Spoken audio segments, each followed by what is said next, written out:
समर्थ social foundation, न्यूट्रीफिल health प्रोप्रा limited तसेच शिवशंभू निवासी व्यसनमुक्ती केंद्र कोल्हापूर यांच्या संयुक्त विद्यमाने सुरू असलेले व्यसनमुक्ती, मधुमेहमुक्ती, वेदनामुक्ती, शिशुरक्षा व रोगमुक्ती अभियान 2015 पासून देशभर यशस्वीरित्या सुरू आहे। सामाजिक भावनेने हजारो लोक समाजहिताचे हे कार्य अहोरात्र करत आहेत आणि लाखो कुटुंबांना व्यसनमुक्ती व मधुमेहमुक्तीमध्ये फायदा होत आहे। संस्थेचे सामाजिक अभियान लोकांपर्यंत पोहोचवणे, लोकांना योग्य मार्गदर्शन करणे व त्यांना त्यांच्या व्याधीतून मुक्त करण्यासाठी मदत करणाऱ्या व्यक्तींना संस्थेच्या वतीने राज्यस्तरीय व्यसनमुक्ती, मधुमेहमुक्ती दूत पुरस्कार देऊन सन्मानित केले जाते।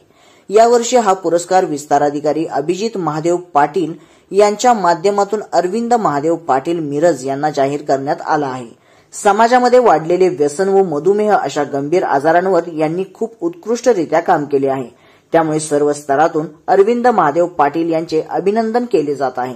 लवकरच एका समारंभामध्ये हा पुरस्कार देण्यात येणार आहे।